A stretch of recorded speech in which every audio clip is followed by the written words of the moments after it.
बिस्मिल्लाहिर्रहमानिर्रहीम। अस्सलाम वालेकुम स्टूडेंट्स। तो हम सीख रहे हैं क्लास 6 मैथमेटिक्स। इसके चैप्टर नंबर 5 हम सीख रहे थे। इस वीडियो में हम इसके एक्सरसाइज 5.2 के क्वेश्चन नंबर 6 से 10 तक अच्छी तरह से सीखेंगे, समझेंगे। ठीक, तो वीडियो शुरू करने से पहले आपसे एक दरख्वास्त है कि हमारे चैनल को सब्सक्राइब कीजिएगा। अगर वीडियो पसंद आई तो लाइक कीजिएगा। इसके अलावा बाकी वीडियोस आपको लिंक डिस्क्रिप्शन में मिल जाएंगे, आप वहां क्लिक करके वो भी देख सकते हैं। ठीक, तो शुरू करते हैं। आपके पास क्वेश्चन नंबर 6 है, Ali has RS75 more than माहा। समझ गए? तो अली के पास कितना रुपए हैं वो उन्होंने दिया हुआ है 75 मोर देन माहा है, मतलब माहा से 75 रुपये ज़्यादा है, ये उन्होंने कहा है। ठीक, तो अगला उन्होंने खुद दिया हुआ है माहा हैज़ RSX, तो हमें लेट करने की ज़रूरत नहीं है, डायरेक्ट आप लिखेंगे माहा हैज़ रुपीस करके या RS करके क्या लिखेंगे, एक्स उन्होंने दिया हुआ है। तो हमें क्या निकालना है, हाउ मच डस अली है, अली के पास कितना होंगे। तो अली के पास उन्होंने मोर कहा है, तो इसका मतलब क्या होंगे, मोर का मतलब ज़्यादा ही होते हैं, यही है ना। तो ज़्यादा के लिए आप जो सिंबल में प्लस का यूज़ करते हैं, तो हमें क्या करना है, एक्स प्लस करके 75 लिखना है। ठीक, इसका मतलब होते हैं माहा के पास x था, तो माहा के पास 75 मोर है के लिए हम क्या करेंगे, 75 प्लस लिखेंगे x के साथ, तो यही आपके पास आंसर होंगे जो कि अली के पास है। ठीक, तो आप यहाँ पे लिख सकते हैं अली है करके और x प्लस 75 लिखेंगे। इसके बाद अगला है question number 7, Suhail father's age. तो सुहेल फादर एज उन्होंने कहा है, इज कितना है वो उन्होंने दिया हुआ है आगे, 7 year more than 4 times the Suhail age. ठीक, तो हमें यहाँ पे सुहेल एज का नहीं पता ना, जो नहीं पता उसके लिए आपने क्या करना है, लेट कर देना है। तो यकीनी बात है आप यहाँ पे लेट करेंगे सुहेल एज करके, इसके बाद बाकी आप सोचेंगे, फिर इसके बाद एक्सप्रेशन लिखेंगे। तो सुहेल एज के लिए आप लेट करेंगे, तो आमतौर पर हम एक्स ही लेट करते हैं, तो आप भी एक्स ही लेट कीजिएगा। तो वो कह रहे हैं कि Suhel father age is 7 year more than 4 times of Suhel age. 4 times of Suhel age का मतलब क्या है, 4x है, यही है ना। इसके बाद मोर देन 7 का मतलब होते हैं +7, यही है ना। तो आपने क्या लिखना है, सुहेल एज के 4 टाइम्स और मोर देन 7 के लिए आप कुछ इस तरह से लिखेंगे, 4 टाइम x +7 करके। ठीक, तो इस तरह से आप देखकर ही बता सकते हैं कि जो सुहेल का फादर की जो उम्र है वो है 4x + 7। तो आप यहाँ पे लिखेंगे सुहेल फादर्स एज करके 4x + 7। ठीक, यही होंगे आपके पास आंसर। इसके बाद अगला है 8, सवाल है अरशद हैज़ RSX। तो उन्होंने खुद दिया है कि x है अरशद के पास, तो आप अरशद हैज़ RS करके यहाँ पे क्या लिखेंगे, x लिखेंगे। नहीं अगर होता तो यकीनन हम लेट करते।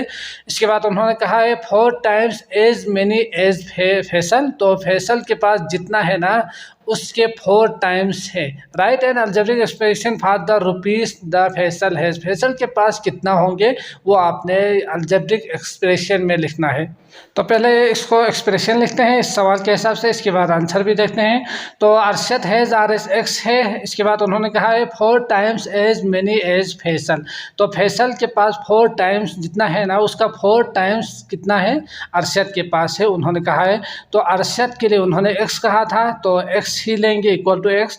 इसके बाद इसके पास कितना है, 4 टाइम्स फैसल है, तो आप फैसल के लिए कोई और या फैसल ही लिखिएगा, y लिखें वो आपकी मर्जी।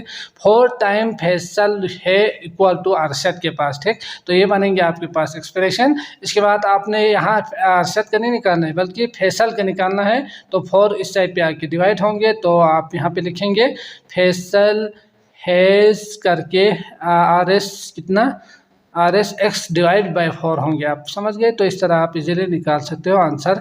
इसके बाद अगला है question number 9, the freezing point of water is 0 degree. तो फ्रीजिंग पॉइंट 0 डिग्री ही होते हैं, ये तो आप जानते ही है। डिग्री सेंटीग्रेड में उन्होंने दिया हुआ है। Use Fahrenheit. अब फ़ारेनहाइट का जो फार्मूला है वो उन्होंने कहा है इसको यूज़ करना है, इसको इस्तेमाल करना है, उन्होंने खुद दिया हुआ है यहाँ पे, तो आप डायरेक्ट लिख सकते हैं इसके जो फार्मूला है उसको 1.8 मल्टीप्लाई बाय डिग्री सेंटीग्रेड जो भी है, मतलब यहाँ पे 0 डिग्री है ना, तो इसकी जगह पे 0 ही पुट करेंगे। इसके इसके बाद +32। तो यहाँ आप देख सकते हैं 0 डिग्री अगर हो तो फ़ारेनहाइट में कितना होंगे, तो find the freezing point two water in Fahrenheit. तो फ़ारेनहाइट का फार्मूला आप यूज़ करके F को निकालेंगे। अगर C 0 हो तो F कितना होंगे ये उन्होंने कहा है, ठीक। तो 18 आवर या 1.8 ही लिखिएगा, मल्टीप्लाई बाय 0 +32 यही है ना। तो जब आप इसको मल्टीप्लाई करेंगे तो किसी भी नंबर के साथ आप 0 को मल्टीप्लाई करेंगे तो आंसर आएंगे 0, 0 +32, तो आपके पास आंसर आएंगे 32। समझ गए। तो ये आ गया आपके पास फ़ारेनहाइट में 32 डिग्री पे वो क्या होंगे, फ्रीजिंग होंगे, मतलब जम जाएंगे पानी, ठीक।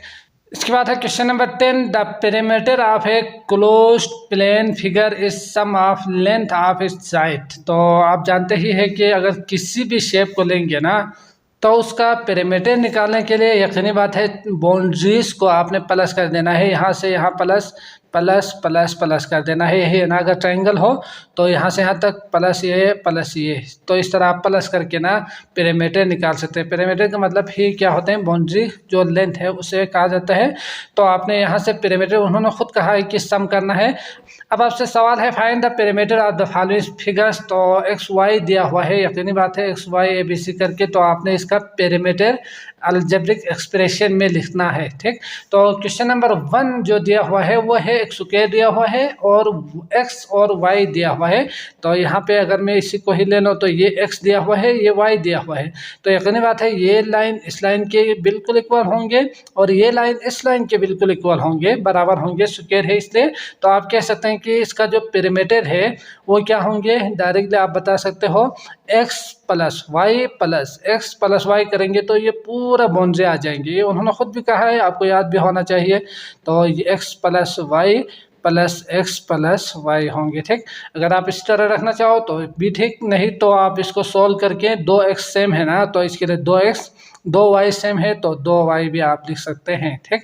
तो इस तरह आप कह सकते हैं कि इसका जो पेरीमीटर है इस शक्ल का वो आएंगे 2x + 2y। इसके बाद अगला है क्वेश्चन नंबर पार्ट 2 दिया हुआ है, जो कि कुछ इस तरह से अगर मैं यहाँ पे बनाऊँ तो कुछ इस तरह से दिया हुआ है। तो ये A है और ये उन्होंने B दिया हुआ है और ये 3 दिया हुआ है, पार्ट 2, ठीक, 10 का।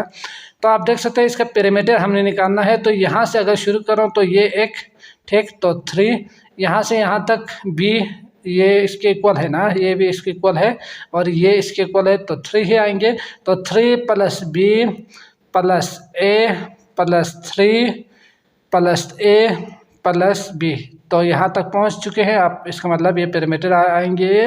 तो 3 + 3 6, इसके बाद B + B 2B है ना, तो आप 2B करके लिख सकते हैं। 2A है तो आप इसके लिए 2A करके लिख सकते हैं। तो ये होंगे आपके पास आंसर। अगर आप लिखना चाहो तो 6 को आखिर में या 2A को पहले लिख सकते हैं, अरेंज करके 2A + 2B + 6 करके भी आंसर लिख सकते हैं, ठीक। इसके बाद अगला है पार्ट 3, जो कि आपके पास दिया हुआ है एक ट्राइंगल।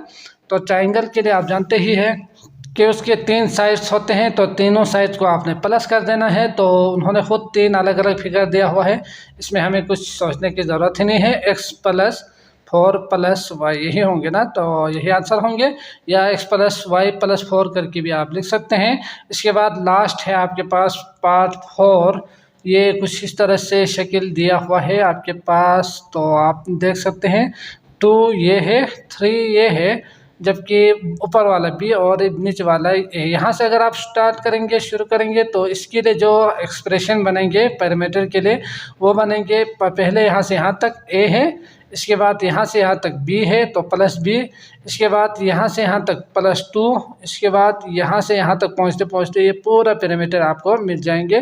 तो ये होंगे +3, ये 3 था ना, ये यहाँ से यहाँ तक 2 था, तो इसको आप सॉल्व करके A + B + 5 लिखेंगे, ठीक। तो आप इसकी जगह पे A + B + 5 लिखेंगे, जो कि आपको नज़र आ रहा होगा। तो आप ये लिखेंगे, यही आपका आंसर होंगे। समझ गए। तो मैं उम्मीद करता हूँ आपको ये लेक्चर अच्छी तरह से समझ में आ चुका होगा। अगर आए हैं तो लाइक कीजिएगा। अगली वीडियो आपको डिस्क्रिप्शन में मिल जाएंगे, आप वहाँ क्लिक करके वो भी देख सकते हैं। तो मुझे इजाज़त दीजिएगा। अल्लाह हाफिज़।